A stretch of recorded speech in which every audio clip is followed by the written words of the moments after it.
예, 전쟁 같은 대선이 끝나고 이제 워낙 경쟁이 치열하다 보니까 후보들 사이에 네거티브 공방도 많았죠. 또 이를 바라보는 국민들 많이 피로하셨습니다. 그래서 오늘은 2부에서는 정치 공방은 저 멀리 보내버리고 지치고 황폐해진 우리의 마음을 위로하는 시간을 준비했습니다. 최근 대한민국 국민들이 가장 사랑하는 시로 뽑힌 풀꽃을 쓰신 분이세요. 자, 나태주 시인과 함께하는 한판 클래스 준비했습니다. 네, 회장님 어서 오십시오. 반갑습니다. 반갑습니다. 안녕하세요. 네. 김 소장님 인사 나누셨어요. 들어오는데 명함을 주셔서 예. 제가 선생님께 명함을 받을 수 있을 거라는 생각도 못했다가 깜짝 놀랐습니다. 제가 명함 돌리는 게 취미거든요. 그 유재석 씨가 나오는 예능 프로그램에서도 예. 그 시인협회 회장 명함을 돌리시는 예. 장면 네, 굉장히 네. 인상 깊게 봤습니다. 예. 저도 그 아나운서 부장 명함 이따 잠시 후에 드리도록 하겠습니다. 감사합니다. 저는 글쎄 끈떨어진 선대위 대변인 명함을 드렸지 뭡니까. 저는 창피했습니다. 국회의원 2년 전에 국회의원 떨어지고 나서 명함을 안 갖고 다녔어요. 죄송해요. 다음에 명함 돌리는 거 조심하겠습니다. 아닙니다. 너무 좋았어요, 저는. 네. 자, 우리 한국인이 가장 사랑하는 시 풀꽃이라고 제가 설명을 드렸고 이 시에 대해서는 아시는 분도 있는데 딱 들으시면 이 시 그렇구나 하고 생각하실 것 같아요. 제가 잠깐 낭송을 해보면 자세히 보아야 예쁘다. 오래 보아야 사랑스럽다. 너도 그렇다. 이 시 기억나시죠? 김경진 의원님 이 시 기억하시죠? 교보문고 위에 저기 프랑카드로 긴 시간 동안 붙어 있었습니다. 아하. 근데 사실은 그게 나태주 시인님께서 썼다는 건 전혀 모르고 있었고 네. 저렇게 참 소박하고 아름다운 글귀가 있을까라는 생각을 종로 광화문 지나갈 때마다 했었거든요. 예. 근데 직접 쓰신 시인님 굉장히 그 솔직한 정치인이세요. 대개는 다 안다고 가정하고 얘기하는데 몰랐다고 또 굳이 얘기를 하세요. 이런 정치인 어떻게 생각하세요, 시인님? 되게 좋은 분이죠? 당연하고요. 예. 정상적이고 그리고 앞으로 그렇게 가야 되고 우리가 다 같이 그렇게 해야죠. 그 시 예. 사실은 제가 너무 울고 먹은 것 같아요. 그거 하나 갖고서 그냥 계속 그냥 이야기를 뭐 10년 가깝게 얘기를 하는데 예. 그게 2012년이거든요. 올해가 2022년이니까 10년 됐어요. 그러니까 그 시를 쓴 것은 2002년이에요. 그게 시가 10년 단위로 10년 정도 있어야 좀 알려지고 그리고 10년 정도 더 있어야 시를 모르는 분들, 시하고 관계없는 분들도 그렇구나 이렇게 알게 되는 게 아닌가. 그래서 그게 쓴 지 20년 됐어요. 네. 근데 저는 여적 그 시를 이렇게 울고 먹고 있으니까 민망하기도 하고 고맙기도 하고 뭐 그렇습니다. 우리 이민자 선생님도 동백아가씨로 지금 평생 동안 그렇지. 국민들의 사랑을 받고 계시니까 네. 이런 하나의 시를 가지고 계시는 것만으로도 제가 정말 너무 그럼요. 선생님 존경스럽습니다. 그 안도현 씨 같은 경우는 연탄재 시잖아요. 그렇죠. 그 안도현 씨 그 왜 하필이면 연탄재냐고 그 시 때문에 그래요. 연탄재 함부로 발로 차지 마라. 너는 누구를 위해 한 번이라도 그렇게 뜨거본 적이 있었느냐. 그 시 때문에 그렇고. 신동엽 선생 같은 경우는 건강의 시인이죠. 우리 또 윤동엽 선생은 별의 시인이고 네. 또 김용택은 섬진강을 다 가져버렸고. 네. 그렇게 됐어요. 네. 영랑 선생은 모란 꽃의 시인이고 그렇게 됐어요. 그래서 저는 풀꽃이라도 가졌으니까 고맙게 생각합니다. 사실 풀꽃이지만 그 풀꽃 안에 담긴 거는 사랑이잖아요. 그렇죠. 예, 우리 선생님의 시에는 그 바닥엔 사랑이 딱 깔려 있으신 것 같아요. 네. 사랑. 그게 반어법이죠. 자세히 보아야 예쁘다니까 네. 자세히 안 보면 안 예쁘다라는 뜻이고요. 오래 봐야 사랑스러우니까 오래 안 보면 사랑스럽지 않다. 그리고 얼른 내가 나만 그렇다라고 해야 되는데 제가 조금 그때 머뭇거리는가 봐요. 나만 그렇다 하기 전에 너도 그렇다라고 해야 내가 더 좋을 것 같아서 제가 학교 그때 교장했거든요. 예. 그러면서 아이들한테 그 예쁘지 않냐. 실은 애들이 그 말을 안 들었던 애들이에요. 중요한 겁니다. 까칠하고. 까칠하고 말을 안 듣고 그런데 그런 아이들도 자세히 보고 오래 보면 예쁘고 사랑스럽다. 오래 봐야 되는군요. 네. 그래서 우리가 이게 그러니까 아내한테 고백할 시는 아니에요. 그렇다고 물어봐요. 근데 아닙니다. 네. 우리 집사람은 그걸 패러디해서 이렇게 얘기해요. 자세히 봤더니 늙었다. 오래 봤더니 더 늙었다. 나태주가 그렇다. 그렇게 얘기해요. 자세히 보니 더 늙었다. 이야, 너도 늙었다.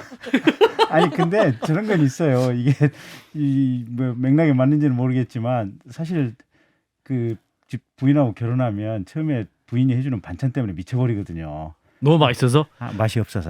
그렇지요. 왜냐하면 엄마가 해주는 입맛을 그렇죠. 평생을 이게 어이. 이렇게 길들여져 있기 때문에 엄마 맛이 제일 맛있어요. 저는 무슨 말씀인지 잘 이해가 안 되는데. 저도 이해가 안 되는데요. 예, 뭐 하여튼 뭐. 근데 그러다가 한 이제 차츰 한 10년 지나서 20년 지나면 이제 마누라가 해주는 음식이 제일 맛있어요. 아하. 여기에 길들여지니까 보면. 저는 첫날부터 아내가 해주는 게 제일 맛있던데. 다르시네. 그건. 훌륭하세요. 훌륭하세요. 회장님 죄송합니다. 잘못한 게 뭐 저희가 많으신 이런 분. 방송이 아니었는데 원래 방송에 나와서 거짓말을 하고 있는데 죄송합니다. 저는 근데 이제 우리 희희님의 그 시를 보면서 이제 가까이 봐야 그 이제 예쁘다, 오래 봐야 사랑스럽다 그 말을 굉장히 위로를 받았어요 사실은. 사춘기 자녀를 보면서 굉장히 그 공황 상태가 오거든요. 갑자기 변하는 아이들을 보면서 그렇죠. 야 네. 이거 우리 이 아이들을 어떻게 키워야 되나 이런 생각하는데 네.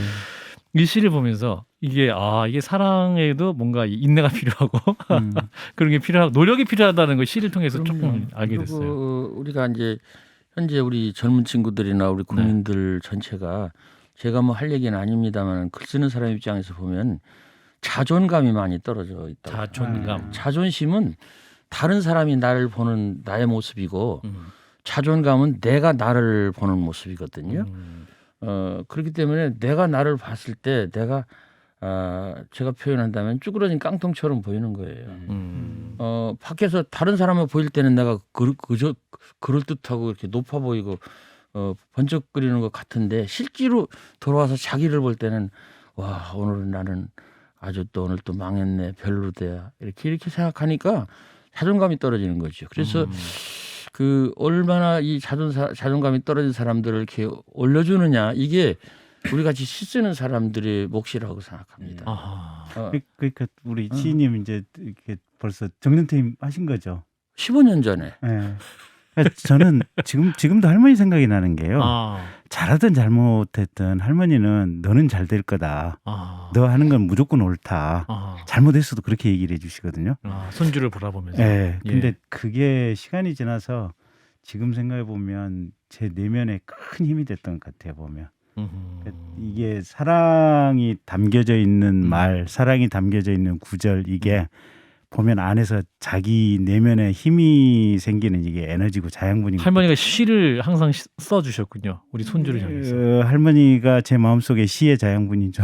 그럼요. 예. 그래서 우리가 이제 저도 실수를 참 많이 했죠. 아이들 이렇게 선생할 때도 또 서투른 부모 노릇할 때도 애들한테 엄하게 하고 강팍하게 하고 뭐 이렇게 막 억누르기도 하고 그런데 그게 지나고 보니까 늙어서 보니까 매우 미안하고 그래서 대강 이제 나이 먹은 할아버지 할머니가 자기가 어머니 아버지 때 잘 못한 걸 그 한 대를 건너서 그 손자들한테 하니까 그 손자들 입장에서는 아버지 어머니한테서 못 느끼는 그 바짝 붙어서 보는 그 부모의 그 어떤 그런 엄격한 것보다 한 다리 건너서 보는 좀 느슨하지만 따뜻하고 평화로운 그걸 그리워하는 것이죠. 되게 이제 자식은 부모님들이 기대치가 있어요. 공부를 못하면 막 부모들이 화가 나거든요. 손주를 바라보면 기대치가 아무것도 없고 존재로 사랑스럽다고 그럼요. 하던데요. 네. 맞습니까? 그래서 우리가 시인님? 세상을 예. 볼 때도 조금은 여유롭게 기다리면서 보는 것도 좋지 않을까. 그래서 그냥 죽자사자 막 이렇게 씨름하듯이 사는 것보다도 이제 했더라도 그때는 삿발을 풀고 조금 편안하게 얼마나 수고했냐. 나도 지쳤는데 너도 지쳤겠지. 이런 시각 어떤 발상의 전환 이것이 좀 필요하지 않을까. 저는 이제 그런 분이 저희 외할머니이신데 저희 어머니가 큰 딸이시고 그래서 이제 외할머니가 47에 저를 얻으셨어요. 그러니까 이제 막내 아들 같기도 하고 큰 손주 같기도 하고 그래서 5년 전에 돌아가셨는데 사실 이제 외할머니가 돌아가신 거 전 굉장히 큰 제 일본을 잃었다고 생각을 하는데 그러니까 이제 모친상이나 조부상 이런 것은 밖에 알리긴 해도 왜 조모상이다 이러면 사실 어디 가서 그러니까 이 슬픔을 나누기가 참 어려워서 항상 저도 이 외할머니라는 존재가 그런 지금 선생님 말씀하신 그런 존재로 참 남아 있더라고요. 제가 이 끝나고서 저기 명함을 주셨으니까 제 책을 하나 꼭 드리고 싶어요. 아, 명함을 드려야지 책을 받을 수 있는군요. 알겠습니다. 주소 주시면 드리겠어요. 제가 이번에 쓴 책이 하나 있어요. 네. 예. 책 선전하는 게 아니고 아, 예. 아, 이제는 그럼요. 잊어도 좋겠다. 제가 이제는 잊어도 좋겠다. 예, 잊어도 좋겠다. 13살까지의 기억을 쓴 책인데 13살까지 기억이요? 13살까지. 그게 이제 300페이지가 넘습니다. 야. 그 책이. 그런데 그 책의 핵심이 외할머니예요. 아. 저는 외할머니가 없었으면 저는 이 세상에 없었습니다. 음. 끝없이 아버지네 집에서 탈출하고 싶었고 아버지네 집을 떠나고 싶었고 네. 그런데 이제 오로지 저를 받아서 그야말로 그 뭐라 그럴까 이민간 뭐 망명객을 받듯이 네. 그렇게 저를 이렇게 보호해 주시고 길러주신 분이 외할머니인데 네. 그분하고 살았던 그 13살까지의 그 삶의 기억과 그 경험이 저로 하여금 시를 쓰는 사람으로 살 수밖에 없는 그런 운명적인 어떤 삶의 기초가 됐습니다. 우리 시인님께서 외할머니라는 제목의 시를 쓰신 게 있어요. 네. 제가 진짜. 잠깐 읽어드릴게요. 아, 그러세요? 외할머니 나태주 시방도 기다리고 계실 것이다. 외할머니는 손자들이 오나오나 해서 흰 옷 입고 흰 버선 신고 조마조마 고목나무 아래 오두막 집에서 손자들이 오면 주려고 물렁감도 따다 놓으시고 상수리 묵도 쑤어 두시고 오나 혹시나 해서 고갯마루에 올라 들길을 보며 조마조마 혼자서 기다리고 계실 것이다. 시방도 언덕에 서서만 계실 것이다. 흰옷 입은 외할머니는 네. 눈물겹죠. 그렇네요. 예. 갑자기 저 생각나네요. 그 옛날에는 먹을 게 참 귀했잖아요. 그러죠. 시골에서 가을에 조금 차가워졌을 때 이게 나무에서 이게 말랑말랑한 감 있잖아요. 그렇습니다. 조선감, 홍시. 네. 그거 따먹으면 정말 맛있거든요. 보면 겨울에 이게 그 항아리 독에다가 이걸 집어넣어놔요 보면. 그렇죠. 저장한 것 같이. 네, 그러면 뭐 일주일에 한 2-3개 정도 이렇게 빼먹을 수 있는데 갑자기 그 생각이 참 물컥 그래요. 나네요 보니까. 근데 이제 우리 시인님은 이제 어르신도 좋아하시지만 젊은이들도 우리 시인님 너무 좋아한다고 해요. 그래서 이 BTS, 제이홉, 가수 태연, 네. 또 우리 회장님, 시인협회 회장님의 팬이라고. 예, 그 제가요 그 시를 쓰는 촌사람인데 그 오늘날 이 문화 패턴이 네. 조금 문제가 있다는 게 아니라 참 새롭습니다. 왜 그러냐면 네. 연예인하고 이렇게 시너지 효과라고 그럴까? 콜라보. 콜라보가 안 되면 시집이 안 팔려요. 아. 그걸 출판사에서 압니다. 그래서 저는 이종석이라고는 그 탤런트. 탤런트하고도 예. 책을 냈고요. 이번엔 유라라고 하는 그 여자 탤런트. 여자 예. 가수하고도 또 책을 냈어요. 그렇게 하고 유라 씨 가사를 참 잘 쓰는 가수인데. 네. 예. 예. 만나보니까 예쁘더라고요. 자, 이종석 씨와 함께 찍은 사진이 나오고 있습니다. 유튜브 상으로. 아, 그래요? 예, 저기 지금. 나오네요. 네네. 예. 저 친구 네. 키가 커가지고 예. 나는 키가 작잖아요. 머리 하나가 더 있어요 이렇게. 예. 근데 뭐 나를 뭐 자기 아버지보다도 나이가 많을 텐데 손을 탁 어깨 동무하고. 형님처럼 탁 앉더라고요. 그렇군요. 그 젊은 친구들에게 작업을 해보시니까 어떠세요? 그 감성 그래도 시의 그 기본적인 것을 배우지요. 똑같이 배우세요. 배운다고 저희들이 배우고 아, 말투를 배우고 삶의 태도를 배우고 지금 젊은 애들은 친구들은요 분명합니다. 그 생각이나 판단이 그리고 말을 들어보면 좋아요, 맞아요 이런 말을 해요. 젊은이들이. 예, 옛날에는 좋아요 안 했어요. 웃다 대고 좋아요예요. 그걸 좋아요 그렇게 말 안 하죠. 그리고 예, 맞아요도 그렇게 맞아요 이렇게 똑부러지게 안 합니다. 맞은 것 같은데요. 아, 맞아요. 같은데요. 맞아요. 예, 글쎄요가 많았어요. 네. 지금은 글쎄요가 없습니다. 애들이 분명해요. 네. 글쎄요가 없어요. 좋으면 좋고 나쁘면 나쁘고 그래서 그런 것들을 애들한테 말투를 배우고 또 삶의 태도를 배우고 네. 단순해요. 근데 분명하고 그리고 자기 자신을 소중하게 생각합니다. 조금 전에도 내가 어떤 에디터 편집자하고 만났는데 너 시집갈 때가 됐잖아. 30 중간쯤 돼요. 네, 네. 야, 40 넘어서 애기 낳으면 안 돼. 네. 네가 40 넘어서 애 낳으면은 너 60살이면 걔가 20살밖에 안 되잖아. 어? 그때 군대 갈 때 너 어떡할 거야? 면회 갈 거야? 60살 먹은 할머니 된 엄마가 일찍 가야 돼. 그랬더니 그 친구 그래요. 너무 느긋하게 나는 엄마하고 지금 이렇게 사는 게 좋은데요. 옛날 같으면요 시집 안 가면은 밀어냈어요. 그렇죠. 말하자면 밥상에서도 저 끝에 앉히고 그리고 집안에서도 왕따 시키고 왜 시집 안 가고 여기 있어? 그러는데 지금은 그런 것들이 많이 풀려가지고 나이가 먹어도 엄마하고 같이 살겠다. 엄마도 또 그 굳이 볶지 않고 그래서 세상이 많이 변해서 이런 것들을 다니면서 제가 많이 배우고 그러니까 느끼고 그렇습니다. 선생님의 그 시를 워낙 친근하게 알다 보니까 이제 젊은 친구들이 그 우리 선생님과 굉장히 친하다고 생각하고 느닷없이 막 상담을 신청한다거나 또 말을 걸어오는 친구들 꽤 있을 것 같아요. 있지요. 어떠세요? 예. 있지요. 아주 기분 좋은 일입니다. 아 기분 좋으세요? 그렇습니다. 왜냐하면 저같이 이제 늙은 사람인데 네네. 그야말로 2080이죠. 20대가 80대한테 그게 바로 BTS 노래 가사집 작은 것들을 위한 시예요. 예. 그러니까 20대의 그 청춘의 시를 노년이 이걸 보고 노년의 감각으로 그러니까 20대고 80대면 60년 간격이 네. 반세기 간격이 있잖아요. 네. 반세기 이미 지나간 사람이 반세기 뒤에 오는 사람의 그 경기장에서 뛰는 모습을 보면서 환호하는 거예요. 와 우리 때는 없었을 때 저런 것이 있었구나. 저런 것을 지금 하는구나. 얼마나 이쁘고 사랑스러운가. 그래서 저는 그 20대 이런 사람들에게 매우 친근하고 매우 좋고 그리고 또 내가 좋아져요. 예. 내가 그 20대 친구들 10대들 얘기를 듣고 같이 하고 서로 대화하고 느끼고 배우고 그러면요. 내가 많이 좋아집니다. 근데 되게 이제 연세가 있으시거나 또 연륜이 있으신 분들은 어린 친구들 얘기 들어보면 그 생각을 고쳐주고 싶거든요. 그건 아니고 그걸 이렇게 했는데 우리 선생님은 딱 들으시면서 기분 좋으시고 그냥 있는 그대로 들으시는 것 같아서 얼마나 감사해요. 애들한테 받는 지난번에 저기 이 친구는 저기 지금 서울에 있는 그 은행원인데 예, 은행원. 이제 아주 좋은 독자였는데 이제 공주 있다가 서울로 왔어요. 왔는데 전화가 왔더라고요. 선생님 꽃피고 새우는 봄날에 가겠어요. 그렇게 전화를 하더라고요. 그래서 제가 바로 시를 썼어요. 그 친구한테 써서 보내줬습니다. 네.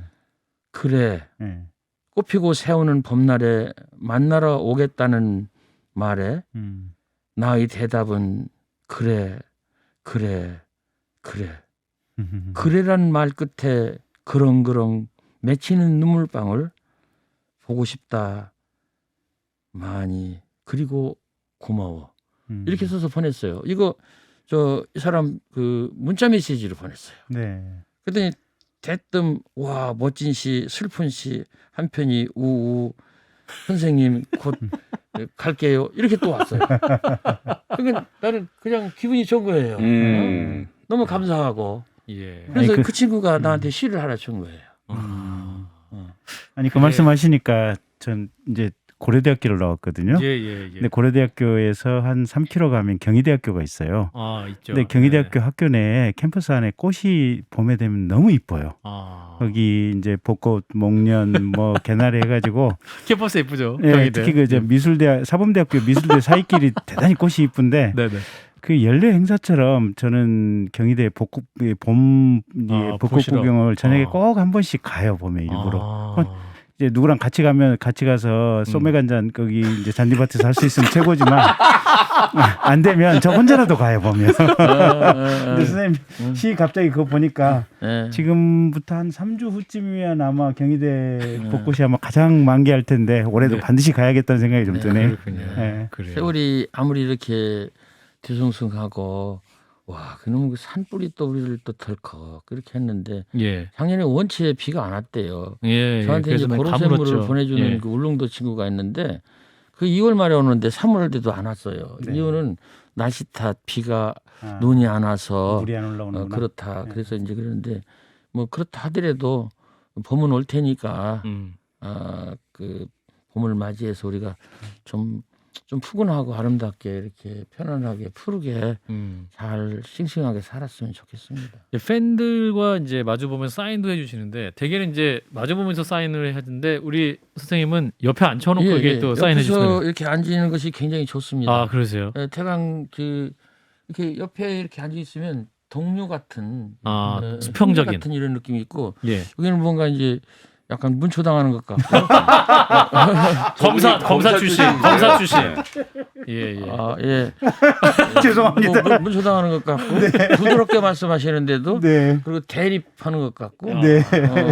이게 중요해요. 그래서 네. 생태치베리가 말하기를 네. 사랑이라는 마주보는 게 아니고 이렇게 같이 보는 것이다. 옆자리 나란히 앉아서 같은 곳을 방향으로 보는 것을 거죠. 보는 것이다. 그래서 저는 그걸 응용해서 이렇게 앉아서 사인할 때 앞에 서 있는 게 미안하잖아요. 그래서 옆에 의자 갖다 놓고 앉으라고 그러면 이분이요 앉은 사람이 별소리 다 합니다. 심지어 나 일주일 전에 이혼했어요. 여기서 눈물 그렁그렁한 사람 있어요. 약간- 나보고 어떡하란 말이에요. 예, 이혼했다. 그 사람 나쁘네요. 그러면 그렇지요. 그래서 눈물 그렁그렁해요. 이 옆에 앉아 있으면요 이게 수위가 맞아가지고 아주 친구가 돼요.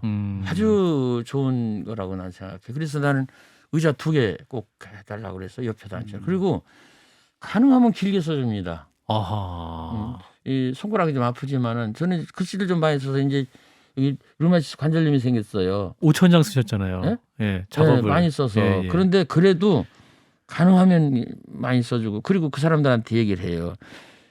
우리가 이게 이 최초의 만남이고 최후의 만남이다. 아하. 우리가 알아야 할 것은 그렇습니다. 여기서 만나서 이렇게 방송도 하고 그러시겠지만은 이 시간 이 순간에 만나는 건 우리가 최초의 만남이고 최후의 만남입니다. 내일 다음에 또 프로그램에서 또 선생님들이 만나시겠지만 그건 그 다음에 만나는 최초와 최후의 만남이다. 그래서 저는 그 사인할 때도 아주 열심히 될 수 있으면 많은 글을 여기 써줍니다. 예. 저는 그래서 사인을요 지난 연말에는 500권 됐어요. 500번. 네. 교보문고에서 500권을 실어 왔는데 10상자를 실어 왔는데 그거를 한 일주일 했어요. 아하. 500권도 내가 다 사인해서 보냅니다. 왜냐하면 내 책인데 사람들이 원하잖아요. 그래서 이 시인은 그 세상 사람들의 감정을 이렇게 돌봐주는 감정의 서비스맨이다. 저는 그렇게 생각합니다. 네. 그래서 우리가 이런 공공 일을 하는 분들도 그렇고 다 좀 뭔가 조금 앞서 있거나 가졌거나 좋은 곳이 있다면 그 서비스맨이다. 그런 생각을 해서 다른 사람을 좀 도와주고 섬기고 이끌어주고 챙겨주고 동행해주고 그래야 되지 않을까 그런 생각입니다. 네, 우리 시인님 오셔서 많은 청취자 너무 좋아하시네요. 2407님, 1302, 김민경님. 피로감이 싹 가십니다. 너무 좋은 시간 감사드리고 오늘자로 더 팬이 됐다는 말씀을 보내주셨고 인내심님은 건강하게 오래오래 저희들에게 시를 들려주시면 좋겠다. 그리고 풀꽃씨는 꼭 저에게 속삭여주시는 것 같다라는 말씀만 해주시는데 자 젊은이들이 사랑하는 시인 나태주 선생님과 함께하고 있는데요. 저희가 이제 오늘 이 시간에 시를 배운다고 하면서 이제 대선 기간 동안 우리 정치 때문에 힘들었던 우리의 마음을 좀 위로하는 시간을 갖고 싶다라고 저희가 말씀을 드렸는데 선생님 어떠셨어요? 대선 기간 지나오시면서 좀 빨리 지나가길 바랬죠. 빨리 지나가. 왜 이렇게 그래서 시계가 있다면 그냥 빨리 그냥 확 돌려버리고 싶었어요. 우리 국민들이 다 그랬을 거예요. 근데 3월 9일로 끝난 다음에 보니까 또 세상에 아무 일도 없이 또 잠잠해졌어요. 너무 조용하죠 또. 너무 조용해지더라고요. 그래서 앞으로 더 큰일 하시는 분들이 더 큰 국가나 민족을 생각하시면서 잘 해주실 것으로 믿고 결국은 저는 금강가에 이제 서서 이렇게 홍수가 졌을 때 봅니다. 막 금강물이 막 흙탕물이 돼서 벙벙하게 흘러가요. 예. 큰일 났다. 언제 저게 맑아질까? 근데 일주일이면 맑아집니다. 맞아요. 그래서 서로가 이제 생각을 하면서 서로 이제 타인에 대한 배려를 하면서 하다 보면 이제 언제쯤 되면 또 맑아지는 그런 우리 세월이 올 것이라고 생각합니다. 급격하게 맑아질 거예요. 조용해지고 평화로워지고. 그렇군요. 네, 그렇습니다. 네. 또 한쪽은 지지하신 분이 돼서 너무 좋으신 분도 있고 또 다른 한쪽은 지지하신 분이 안 돼서 너무 슬퍼하시는 분도 있거든요. 뭐 우리 친구들 많이 알아요. 글쎄 아주 패닉 상태에 빠진 사람들. 특히 이제 글 쓰는 사람들이. 글 쓰는 사람들이 예. 감성적이기 때문에 예. 패닉 상태. 감정적으로 일체화돼가지고 많이 실망하시는 분도 있으세요. 우리 그 선생님은 어떠셨어요? 저는 뭐 괜찮으세요? 저는 비정치적인 사람이에요. 알겠습니다. 이것도 며칠 전에 쓴 시인데요. 예. 이거 꼭 관계되는 건 아닙니다. 예. 그것을 믿어야 한다.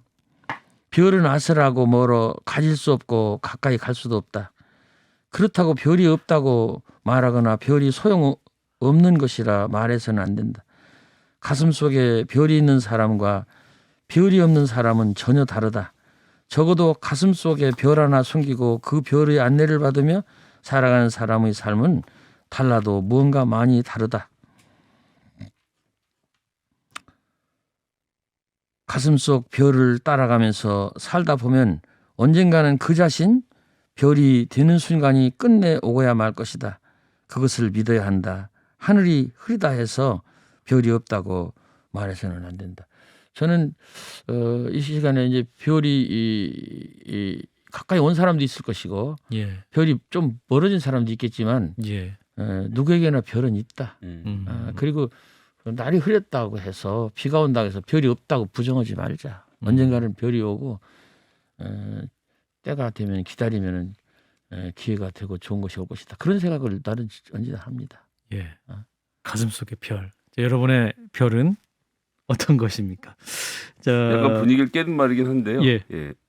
우리 김종인 위원장께서 항상 별의 순간, 스테르스툰드를 말씀하시는데 그 네네. 별의 순간에 대한 시간이었나? 예, 가슴속의 아니요, 별. 이거는 전혀 네. 우리 아들한테 써준 시. 아들. 네네네. 아들이 물론 전 농담이었습니다. 우리 아들이 별이 없어요. 우리 선생님의 아드님이 이거 우리 아들이 들으면 안 되는데 아, 별이 없어요. 국가 공무원이에요. 아, 근데 별이 없어요.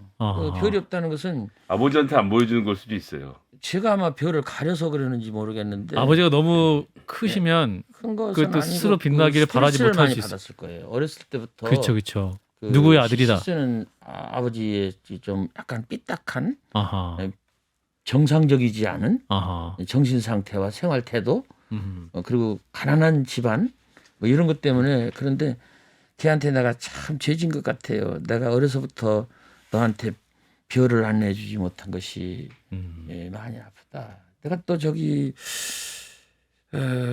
도박 근절하는 그런 네. 단도박.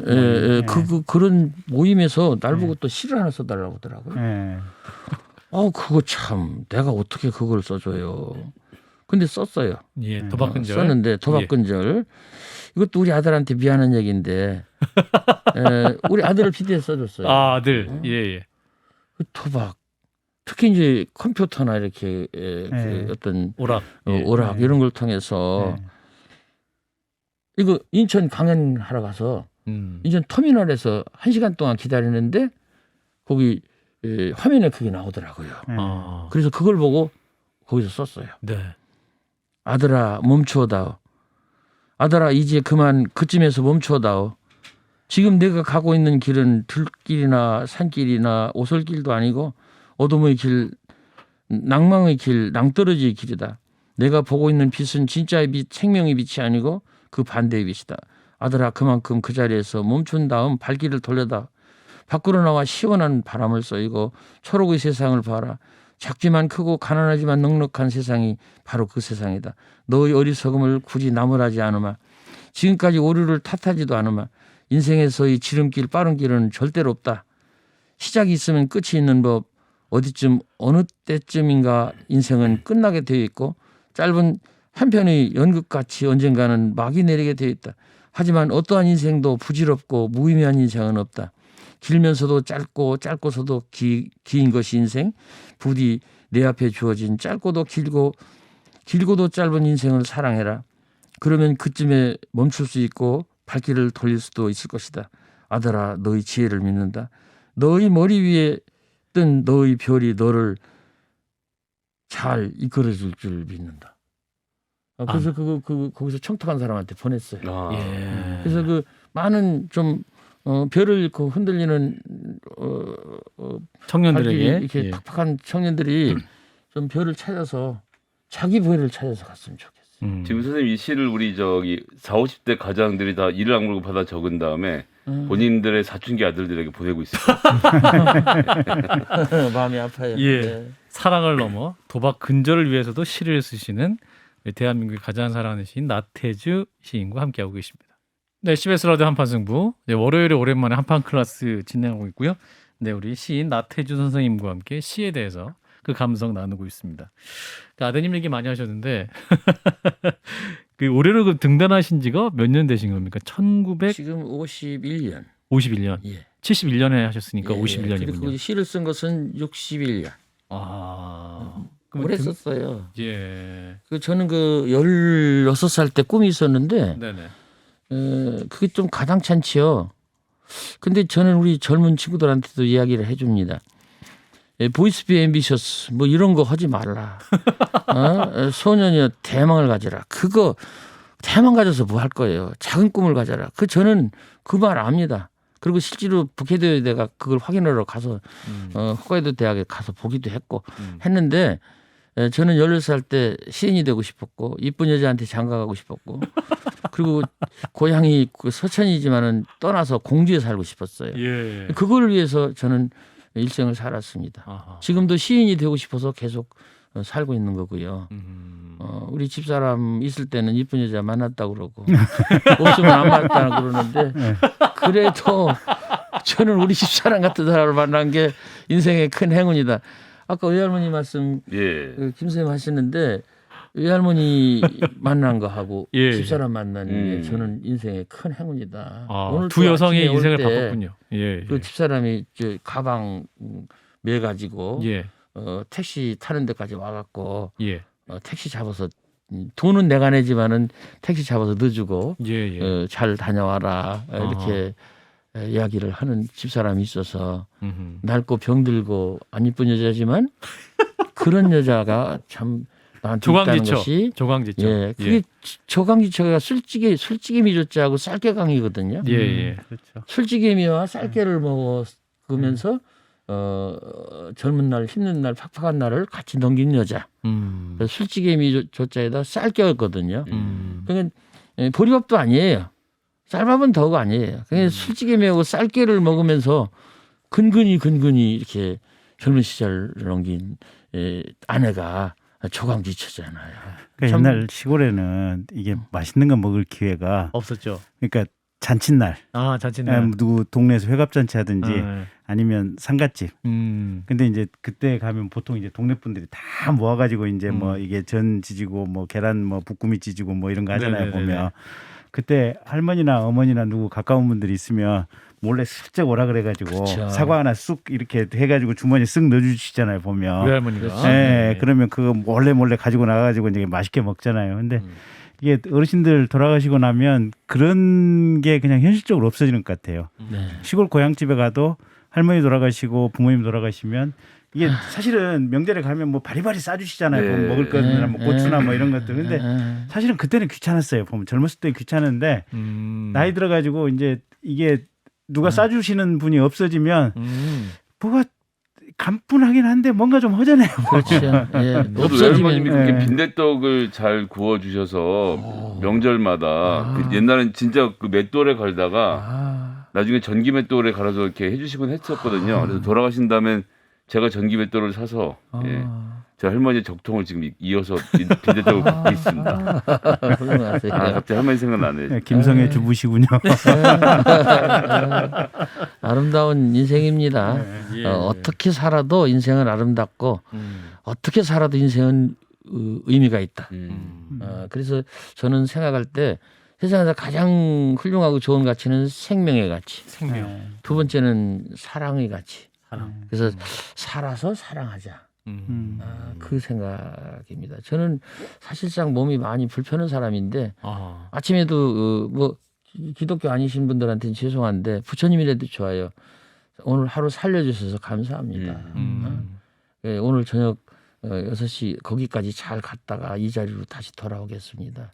이게 살아있는 가치. 그래서 우리 시 쓰는 사람들이 가장 중요하게 생각할 것은요. 살아있는 존재를 더욱더 아름답게 싱싱하게 생명답게 살 수 있도록 조력해 주는 것. 생명의 언어군요. 예. 시라는 것은. 네, 그럼요. 그러니까 그 아마 불교에 뭐 그런 게 있을 거예요. 보면 모든 살아있는 생이 아름다운데 그게 아름다울 수 있는 것은 매 순간순간마다 고민과 선택의 상황들이 생기거든요. 보면. 근데 이 고민하는 거, 고뇌하는 것 자체가 되게 아름다운 거라는 거예요. 보면. 근데 끊임없이 우리가 그 아름다운 생을 이게 생 속에서 계속해서 이게 반복적으로 있는 거 아니에요. 그렇군요. 보면. 예. 그래서 그 어떻게 보면 고민과 선택의 꽃밭 또 그 보석길 속에 우리가 있는데 그거를 보석이라고 보고 아름다운 꽃이라고 보면 이게 정말 이 위대한 인생 속에 있고 예, 이게 힘든 과정이라고 보면 정말 지옥 속에 있고 그런 거죠. 뭐. 김경진 의원님 이제 우리 나태주 시인님보다 더 말씀 많이 하고 계세요. 죄송합니다. 사랑합니다. 그 생명을 사랑합니다. 네. 그 우리 시인님의 중요한 모티브 사랑이라고 말씀하셨는데 네. 그 사랑 예. 시인님에게 사랑이란 뭡니까? 사랑이 가장 답하기가 어렵습니다. 아 그런가요? 제가 사랑. 이제 15년 전에 병원에서 이제 죽을 환자가 돼서 네. 의사가 죽을 때가 됐다 이렇게 하는데도 안 죽었거든요. 어. 그러고서 살아나왔는데 살아나오면서 제가 이제 몇 가지 제 나름대로 이제 미션을 갖고 나왔어요. 5가지의 책을 쓰겠다. 첫째 고향에 대한 책을 썼어요. 풀꽃에 대해서 쓰겠다. 시에 대해서 쓰겠다. 그다음에 병에 대해서 쓰겠다. 그리고 사랑에 대해서 쓰겠다. 그래서 썼는데 이 사랑에 대한 책은요. 정말 쓰고 나서도 그렇게 부끄럽고 송구스럽고 불만족스럽고 그렇더라고요. 그래서 제일 자신 없는 것이 사랑인데 그래도 제가 70살 가깝게 돼서 사랑에 대한 제 나름대로 답을 시로 하나 쓴 적이 있어요. 사랑의 싶습니다. 답함. 사랑의 답함. 예쁘지 않은 것을 예쁘게 보아주는 것이 사랑이다. 아하. 좋지 않은 것을 좋게 생각해 주는 것이 사랑이다. 싫은 것도 잘 참아가면서 처음만 그런 것이 아니라 나중까지 아주 나중까지 그렇게 하는 것이 사랑이다.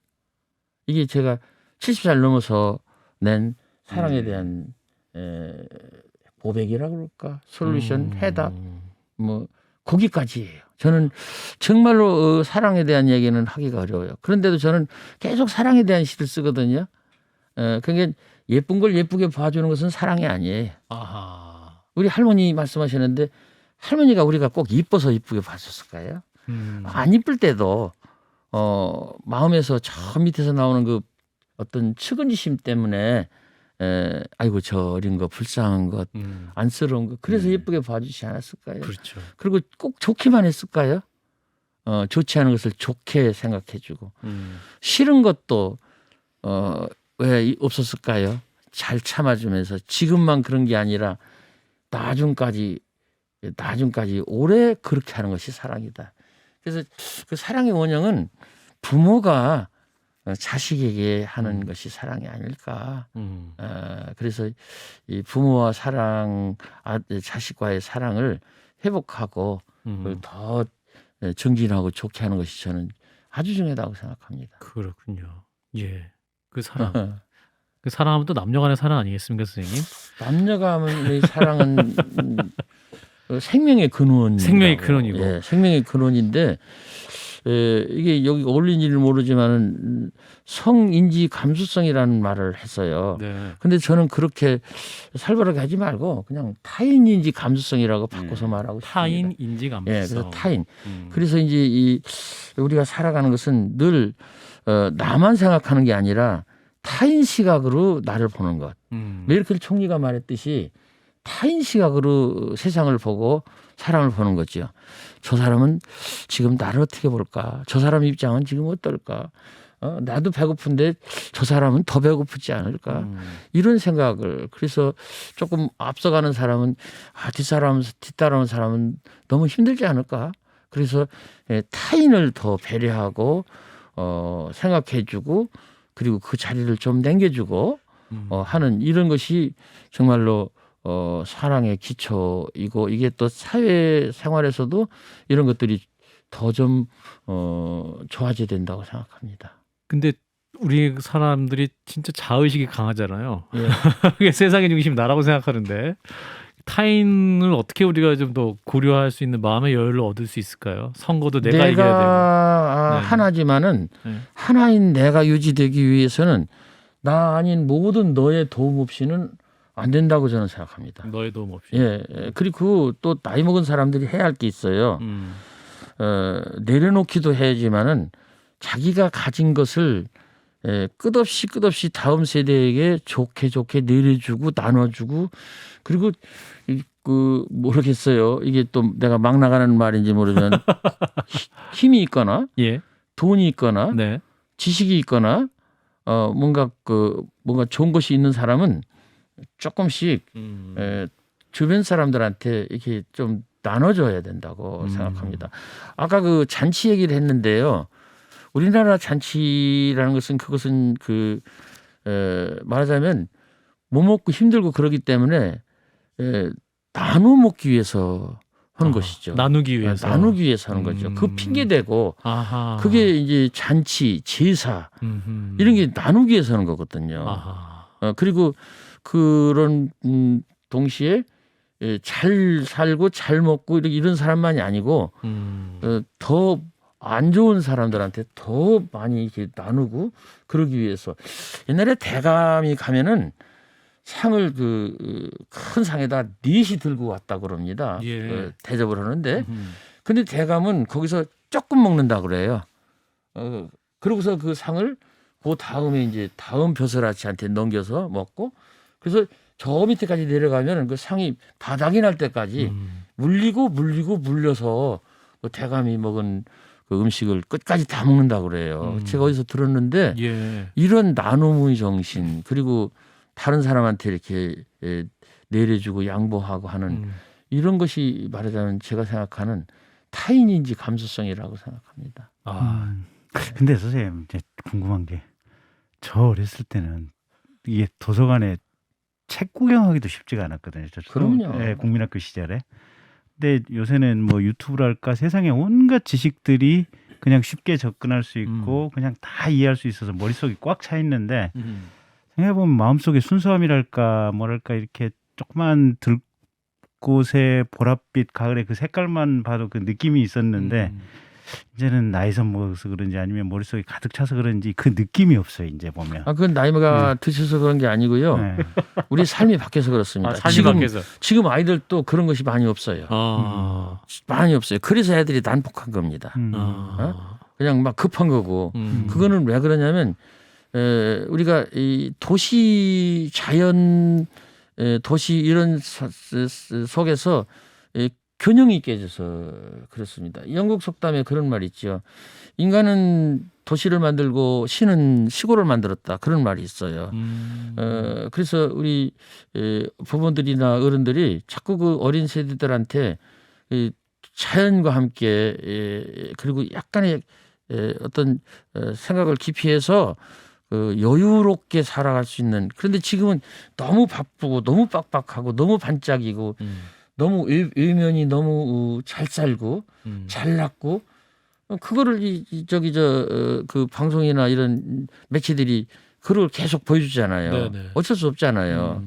그러니까 내면이 점점 비난해지고 그리고 뭐 뛰어야 되는 거죠. 서울대학교 아이들은 더 많이 뛰어야 될 거래요.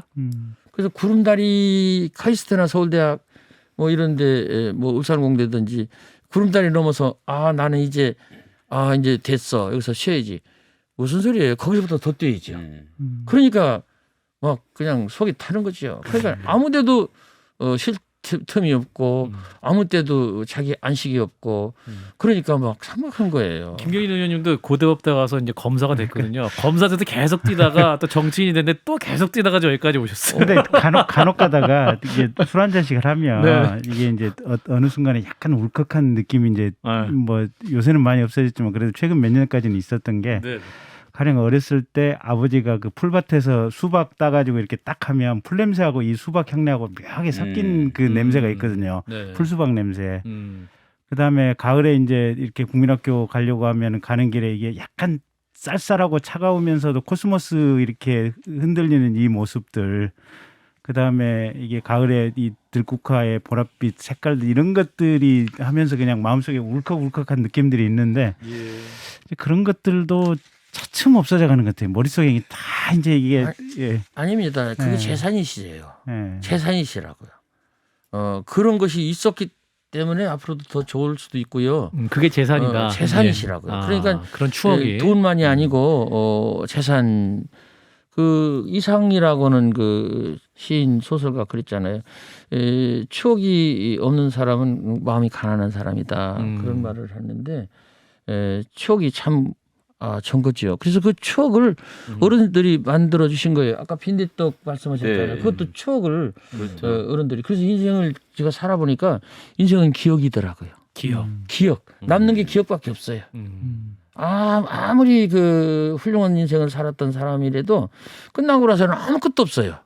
기억밖에 없어요. 나 참 요즘에 많이 울적합니다. 왜냐 우리 선배들이 자꾸 이제 가시거든요. 우리 친구들도 가고. 근데 어떤 선배는 교육장도 하고 나 선생 출신이니까 높은 일을 많이 한 분인데 그분이 얼마 전에 돌아가셨어요. 그분이 그러더라고요. 자기는요 3일인가 4일 동안에 자기가 받은 그 감사패 상패, 기념패를 그 망치로 두드려 패서 마대자루로 몇 포대를 만들어서 갖다 버렸대요.